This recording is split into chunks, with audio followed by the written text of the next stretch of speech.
Welcome to this week's Assembly Key Stage 4-5. Year 10, I know you're going to be getting ready for your end of year online assessments, and further details of what you need to revise, what you need to cover and how that's going to happen will come out later today. The passing away of anybody is sad, but for someone with such a singular legacy, it has had a great effect. For DBGS, Prince Philip's passing is one we should consider. Prince Philip and his mentor started the Duke of Edinburgh programme in 1956, the inspiration coming from his early education and travels. Whilst touring, he was inspired by young people who were achieving great things with limited resources.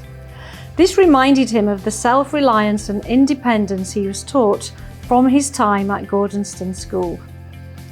He thought that if young people can achieve great things with limited resources, what could they achieve with far more support? He believed that if you could get one person to succeed in any one activity, that feeling of success and empowerment would spread to inspire others. At DBGS in 2003, two teachers, Nick Hardcastle and Paula Bree-Grice, introduced the D of E, probably for the first time in Saudi Arabia.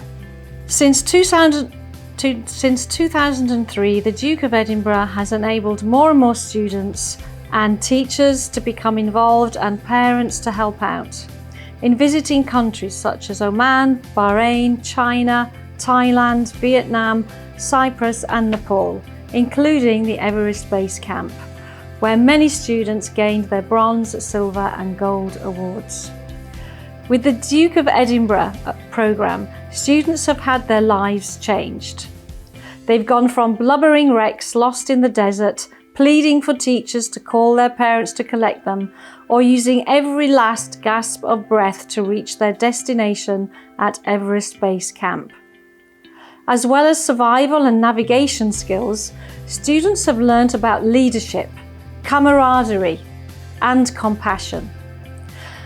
This has happened through helping to rebuild a school in Nepal, designing a skate park, coaching young people in sports, and peer tutoring and mentoring.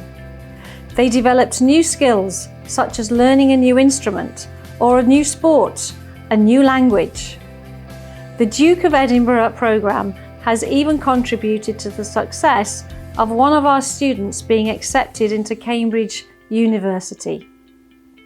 All of this is thanks to the Duke of Edinburgh, who wholeheartedly believed in what young people could achieve.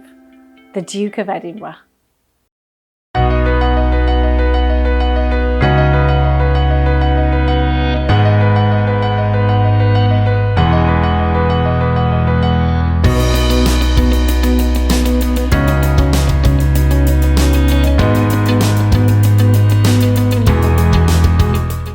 So, as well as that kind of education that the Duke of Edinburgh was inspired to provide for all students, we have the academic side, which is just as important.